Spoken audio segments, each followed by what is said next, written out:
The knock on my mahogany door echoed through my penthouse overlooking downtown Seattle. Through the security camera, I saw her, Sarah, my ex-wife, standing in the rain with mascara streaking down her cheeks. The same woman who'd thrown her wedding ring at me 3 years ago, screaming that she couldn't live like this anymore, while I was getting evicted from our cramped studio apartment in Tacoma. Now here she was, designer heels clicking nervously on my marble doorstep, clutching a soggy envelope. The irony wasn't lost on me. 3 years ago, I was sleeping on my buddy Mike's couch in Renton, eating top ramen for dinner while she was already posting Instagram photos with her new boyfriend, some hedge fund guy from Bellevue with a Tesla and a trust fund. I almost didn't answer. Almost. But something about the way she kept looking up at the building number made me curious. See, what Sarah didn't know was that her precious hedge fund prince had been embezzling money from his clients. What she really didn't know was that I'd been the one feeding information to the FBI for the past 6 months. The woman who once told me I'd never amount to anything was about to learn just how much this small-town kid from Spokane had grown up. But first, she was going to have to explain why she thought she could just show up at my door after destroying everything we'd built together. I straightened my custom Tom Ford suit, took a sip of my single malt scotch, and decided it was time for Sarah to meet the man I'd become without her. Growing up in Spokane, Washington, money was always tight in the Johnson household. My dad, Robert, worked double shifts at the Kaiser aluminum plant while my mom, Linda, cleaned houses for the wealthy families up on the South Hill. We lived in a modest ranch house in the Hilliard neighborhood, the kind of place where everyone knew your business and keeping up appearances mattered more than your bank account. My parents had this unshakable belief in the American dream. Dad would come home covered in aluminum dust, crack open a Rainier beer, and tell me, "Son, in America, hard work pays off. You just gotta be patient." Mom would iron his work clothes every Sunday while watching 60 Minutes, always adding, "Education is your ticket out, Tommy. Don't you forget that." But patience and education don't protect you from humiliation. I was 12 when the most embarrassing moment of my childhood happened. It was during the annual Spokane Lilac Festival, and our whole extended family had gathered for the parade. My cousins from Seattle showed up in their brand new Nikes and Tommy Hilfiger shirts, while I was wearing hand-me-downs from Goodwill. When we stopped for ice cream at the festival, I confidently ordered a double scoop of Rocky Road. Mom pulled me aside, her face flushed with embarrassment, and whispered, "Tommy, we only have enough for a single scoop." My cousin Derek, who was standing right there, started laughing. "Aunt Linda, don't worry about it. My dad can pay for Tommy's ice cream." The pity in his voice was worse than the laughter. That night, I heard my parents arguing in hushed tones about money, and I swore I'd never be that helpless again. High school brought another dose of reality. During my senior year, I'd been accepted to the University of Washington, my dream school. The whole family was proud until the financial aid letter arrived. Even with grants and loans, we were short $8,000 for the first year. I watched my dad sit at our scratched kitchen table, calculator in hand, trying to make numbers work that simply wouldn't. "I'm sorry, son," he said, his voice cracking. "Maybe community college for a year, then transfer?" That's when my mom did something that would change everything. She took a second job cleaning office buildings at night, working from 10 p.m. to 6 a.m., then coming home to get ready for her day job. She never complained, never made me feel guilty, but I knew every dark circle under her eyes was because of my dreams. The grand gesture came during my college graduation. Despite working those brutal double shifts, Mom had secretly been saving money in a coffee can hidden behind our old Kenmore washer. She'd been putting aside $5 or $10 whenever she could, sometimes just loose change from her cleaning jobs. 4 years later, she handed me $1,200 cash, enough for a security deposit on my first apartment in Seattle after graduation. But here's the secret that would reshape everything I thought I knew about my family: that money hadn't come from cleaning jobs alone. Years later, I would discover that my mom had been selling her grandmother's jewelry piece by piece, antique rings and necklaces that had been passed down through generations of women in our family. She'd been quietly visiting pawn shops across Spokane, liquidating our family history to fund my future. I'm curious, Drop a comment below and let me know where you're watching this from. Are you someone who's had to make tough choices for family? Or maybe you're building something from nothing like I was?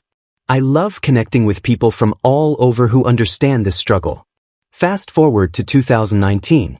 I was 28, married to Sarah for 2 years, and we were living in that cramped studio in Tacoma. I'd been grinding at a tech startup downtown, working 80-hour weeks for equity that might never materialize. Sarah had started as a barista at a Starbucks in Bellevue but was getting increasingly frustrated with our lifestyle. The tension in our 400-square-foot apartment was suffocating. The breaking point came during Thanksgiving at her parents' house in Mercer Island, one of those sprawling waterfront properties where you need a golf cart to get from the kitchen to the guest bedrooms. The Hendersons were old Seattle money. Sarah's dad, William, had inherited a successful maritime law firm, and her mother, Patricia, spent her days organizing charity galas for the Seattle Symphony. I knew I was walking into hostile territory. Sarah had been dropping hints for weeks that I needed to step up and provide better. The night before Thanksgiving, she'd looked at our overdue rent notice and said, "Tommy, I didn't sign up for this. My friends are buying condos in Capitol Hill while we're eating mac and cheese for the 3rd night this week." Thanksgiving dinner was a masterclass in passive aggression. The dining room table could seat 12, adorned with Patricia's grandmother's china and crystal glasses that probably cost more than our monthly rent. Around the table sat Sarah's brother Marcus, a surgeon at Swedish Medical Center, his wife Jennifer, and their twin boys who attended Lakeside School, the same elite prep school that Bill Gates once went to. William carved the turkey while delivering subtle digs disguised as polite conversation. "So, Tommy, how's the startup world treating you? Still working at that company I've never heard of?" He'd pause dramatically before adding, "In my day, a man secured a stable position before taking a wife." Patricia chimed in with her own brand of cruelty. "Sarah, dear, Jennifer was just telling me about their new vacation home in the San Juan Islands. It's so important for couples to have goals, don't you think?" The message was clear. I wasn't providing the lifestyle her daughter deserved. Marcus, cutting into his turkey with surgical precision, delivered the evening's knockout punch. "You know, Tommy, if you're looking for something more stable, my hospital is always hiring in maintenance. It's honest work and the benefits are solid." The table fell silent except for the clinking of silverware. Sarah's face turned crimson. That's when my phone started buzzing with notifications. At first, I ignored them. Rude to check your phone at dinner, right? But they kept coming, one after another. Finally, Sarah snapped, "For God's sake, Tommy, just check your phone." I pulled out my cracked iPhone 7 and nearly dropped it. My Startups app had just been featured on TechCrunch's homepage. The headline read, "Seattle Startups Revolutionary AI Platform Catches Amazon's Attention." Below that, dozens of missed calls from venture capitalists, acquisition offers, and a text from my CEO that simply said, "We need to talk. Now." The room's energy shifted like air pressure before a storm. William stopped mid-chew, Marcus set down his fork, and Patricia's champagne glass froze halfway to her lips. But Sarah's expression was the one that broke my heart. Instead of excitement or pride, I saw calculation in her eyes, like she was suddenly reassessing my value. "What does that mean exactly?" William asked, his tone noticeably different. Before I could answer, another notification popped up. This one was from the Seattle Times business section, local tech startup valued at $50 million in potential Amazon deal. The irony was suffocating. Here I was on the verge of the biggest break of my life, sitting at a table where I'd been treated like a charity case. Sarah reached for my hand under the table, the first time she'd touched me affectionately in weeks. "Tommy, this is incredible," she said, but her voice carried a forced enthusiasm that made my stomach turn. "Why didn't you tell me it was this serious?" "Because you stopped asking," I thought. "Because for months you've been making me feel like a failure while I was building something revolutionary." The rest of the evening was a complete 180. Suddenly William wanted to discuss investment opportunities, Marcus was asking about stock options, and Patricia was suggesting we join their country club. Sarah clung to my arm like we were newlyweds again, but something fundamental had shifted. I'd seen who she really was when she thought I had nothing to offer. Hey, if you're enjoying this story of overcoming the odds, make sure to hit that subscribe button and give this video a like. We're working hard to reach 1,000 subscribers, and your support helps us share more stories like this one. But the real test was still coming. Because what none of them knew was that this was just the beginning of a much larger story, one that would expose the true character of everyone sitting at that polished mahogany table. The Amazon acquisition closed 6 months later for $73 million. My share was enough to buy that penthouse in Seattle and invest in 2 more startups. But instead of celebrating, I watched my marriage crumble in real time. Sarah transformed overnight from the woman who'd criticized my unrealistic dreams into someone who suddenly had very expensive tastes and a social calendar full of Bellevue Country Club events. The final confrontation happened at her brother Marcus's housewarming party in Medina, the same neighborhood where Bill Gates lives. Their new $2.8 million house overlooked Lake Washington, complete with a wine cellar and home theater. I'd bought Sarah a $15,000 Cartier bracelet for the occasion, thinking maybe expensive gifts could bridge the growing chasm between us. The party was peak Seattle elite tech executives, doctors, lawyers, all sipping $200 bottles of wine while discussing their Tesla Model S upgrades. I was standing near the floor-to-ceiling windows, watching seaplanes land on the lake, when I overheard Sarah talking to her college friends near the kitchen island.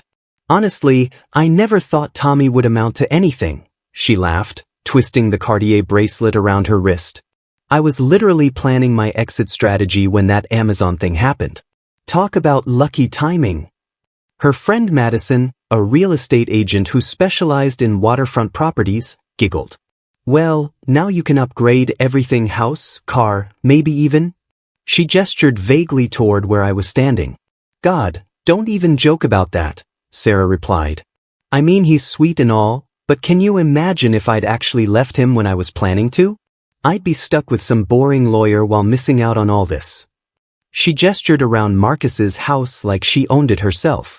That's when I realized Sarah thought she'd hit the lottery with me. Not because she loved who I'd become, but because she'd accidentally married someone whose stock options made her look good at dinner parties. I walked over to their little group, my dress shoes clicking on the marble floor. Sarah, can we talk privately for a minute? Her face lit up with that practice smile she'd perfected for social events. Of course, honey. Ladies, you remember my husband Tommy, right? The one I was telling you about? We stepped onto the back patio overlooking the lake. The October air was crisp, and I could see the Seattle skyline twinkling across the water. Mount Rainier stood majestically in the distance, snow-capped and eternal. Sarah, I need to tell you something, I began, my voice steadier than I felt. I heard what you said in there. Her smile faltered for just a second before snapping back into place. What do you mean? About planning your exit strategy. About getting lucky when the Amazon deal happened. The mask finally slipped. Tommy, you're being ridiculous. I was just joking around with the girls. No, you weren't. I pulled out my phone and showed her the screen. I've been recording our conversations for the past 3 months on my lawyer's advice. Turns out, when you're worth this much money, you need to protect yourself. Her face went white. You what? The conversation about how I'd never be enough for you. The phone call with your mother about how you deserved better. The text messages you've been sending to that hedge fund guy, Derek Richardson, about how you made a mistake marrying beneath your station. Sarah grabbed my arm, her perfectly manicured nails digging into my jacket. Tommy, please. You're misunderstanding everything. Am I misunderstanding the part where you called me a project husband who finally paid off? Or the part where you told your friends I was trainable now that I had money? Through the patio doors, I could see the party continuing inside. Marcus was showing off his wine collection to a group of surgeons, while Patricia held court near the fireplace, probably discussing her latest charity gala. Here's what's going to happen, I continued, my voice calm despite my racing heart. I'm going to walk back inside, make a toast to Marcus and Jennifer's beautiful new home, and then I'm going to announce that you and I are getting divorced. You can't be serious. I'm dead serious. And Sarah? That prenup your father insisted I sign? The one that was supposed to protect your family's money? My lawyers found some interesting clauses about infidelity and recording evidence of emotional abuse. Her composure finally cracked completely. Tommy, please. We can work this out. I love you. No, you love what I became. You never loved who I was. I walked back inside, grabbed a crystal champagne flute, and tapped it with a silver spoon. The conversations gradually died down as 40 pairs of eyes turned toward me. I'd like to make a toast, I announced, my voice carrying across the marble and hardwood. To Marcus and Jennifer, for opening their beautiful home to all of us tonight. Everyone raised their glasses, smiling. And I'd like to share some personal news. Sarah and I are getting divorced. The silence was deafening. William's wine glass froze halfway to his lips. Patricia's mouth fell open. Marcus looked like he'd been punched in the stomach. You see, I've learned that money doesn't change people, it reveals them. And I've discovered who my wife really is when she thinks nobody's listening. Sarah burst through the patio doors, tears streaming down her face, but the damage was done. I set down my champagne flute, nodded politely to the stunned crowd, and walked toward the front door. Tommy, wait. Sarah called out, her voice breaking. I paused at the threshold of that $2.8 million house, looking back one last time at the woman I'd thought I'd spend my life with. Sarah, I hope you find someone who makes you happy. But more than that, I hope you find someone who you can love even when they have nothing.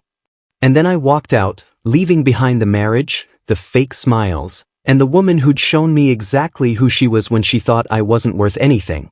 The next morning, my phone exploded with calls. First was my lawyer, David Chin, confirming that the recordings were admissible and that Sarah's behavior constituted grounds for divorce under Washington state law. The prenup she'd been so confident about actually worked in my favor. Her family's insistence on protecting their assets had inadvertently protected mine. But the call that surprised me came from Marcus. Tommy, I need to talk to you. What Sarah did, that wasn't right, man. Can we meet for coffee? We met at Victrola on Capitol Hill, far from the Bellevue bubble where his family operated. Marcus looked exhausted, like he hadn't slept. I've been thinking about last night, he said, stirring his Americano nervously. About how we treated you. All of us.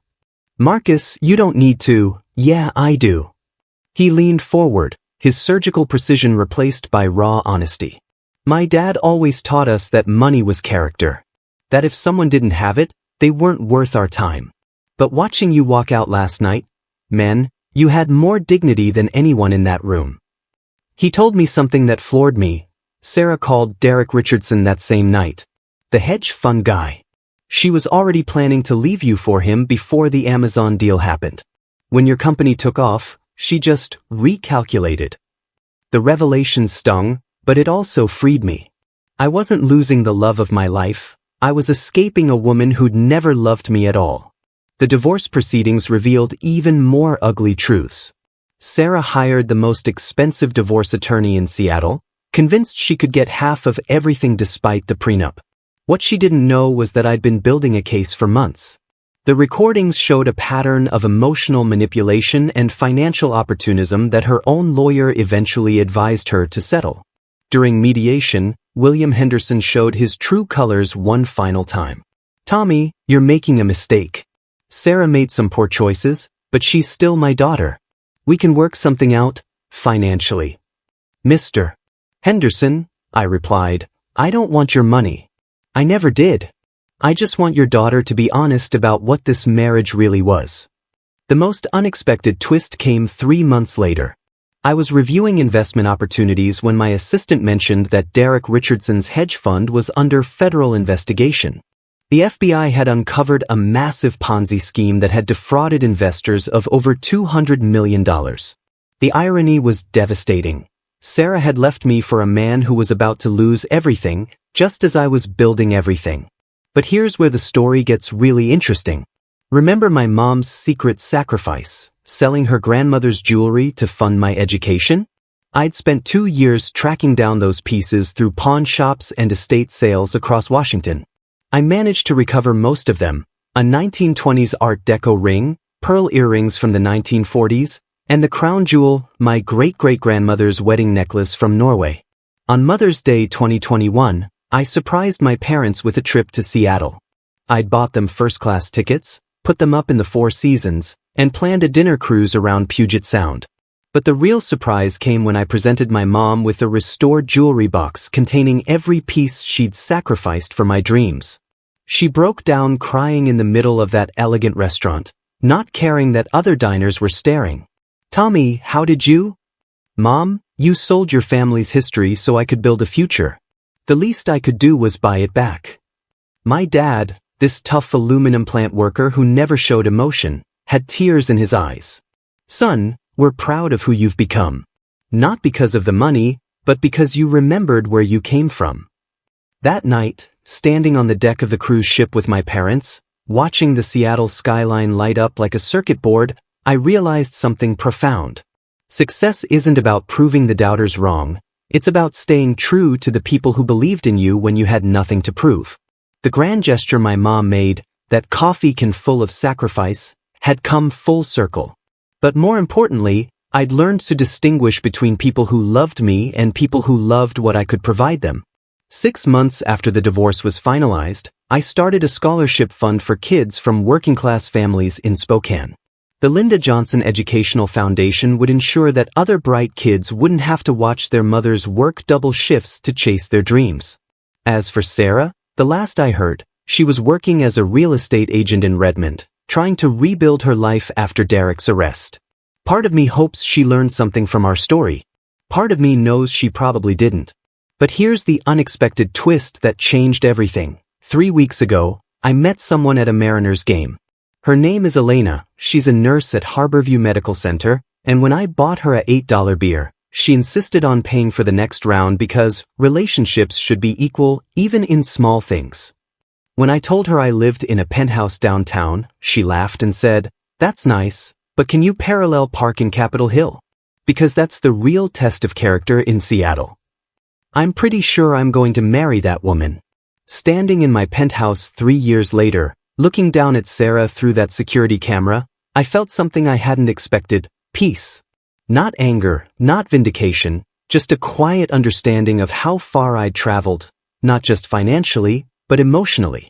I opened the door. Sarah stood there soaked from the Seattle drizzle, holding that envelope with shaking hands. Up close, I could see the toll the last few years had taken. The designer clothes were gone, replaced by a simple Target jacket. Her hair, once perfectly styled at Jean Juarez, now hung limp around her shoulders. "Hi, Tommy," she whispered. "Hello, Sarah." She held out the envelope. "I wanted to give you this. And to say I'm sorry." Inside was a handwritten letter, something she'd never done during our entire marriage. Her usually perfect handwriting was shaky, vulnerable. She apologized for everything: the manipulation, the recordings she didn't know about, the way she treated my dreams like inconveniences. But the most powerful part was the end. "I know you probably won't believe this, but losing you taught me something about myself I didn't want to see. I spent so much time looking at what people could give me that I forgot to see who they actually were. You were building something beautiful, and I was too selfish to see it. I don't expect forgiveness, but I needed you to know that I finally understand what I lost." We talked for 20 minutes on my doorstep. She told me about Derek's arrest, about losing the condo, about working double shifts at a dental office to pay rent on a studio apartment in Renton, ironically, not far from where I used to sleep on Mike's couch. "The strangest thing," she said, wiping her eyes, "is that I'm actually happier now. Broke, but happier.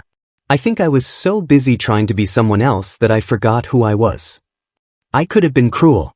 Could have pointed out the irony. Could have reminded her of every humiliating thing she'd said about my potential. Instead, I found myself genuinely hoping she'd figure it out. "Sarah, I'm getting married in 6 months."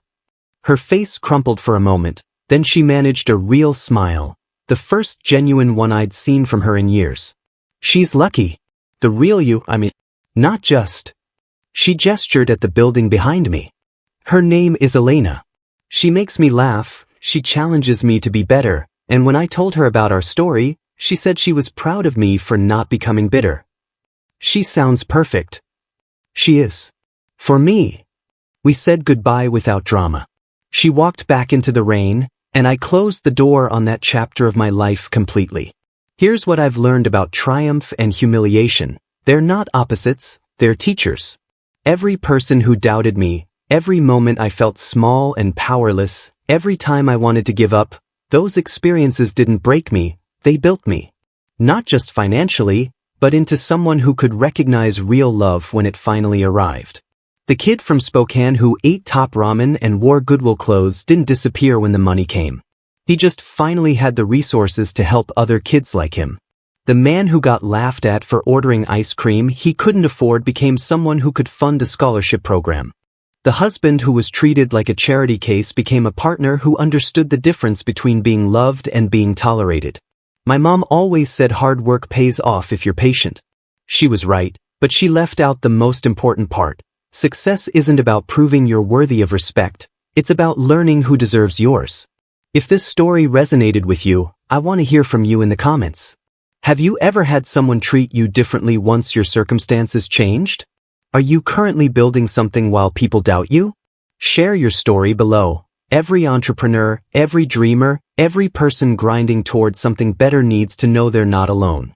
Make sure to hit that subscribe button and ring the notification bell, because I share stories like this every week. Real talk about overcoming adversity, building wealth from nothing, and the psychology of success. We're building a community of people who understand that where you start doesn't determine where you finish. And if you know someone who's currently fighting for their dreams while others doubt them, share this video. Sometimes we all need a reminder that the people who matter will love us at our worst, and the ones who don't, well, they'll come knocking when the rain starts falling. Until next time, keep building, keep believing, and remember, your current situation is not your final destination.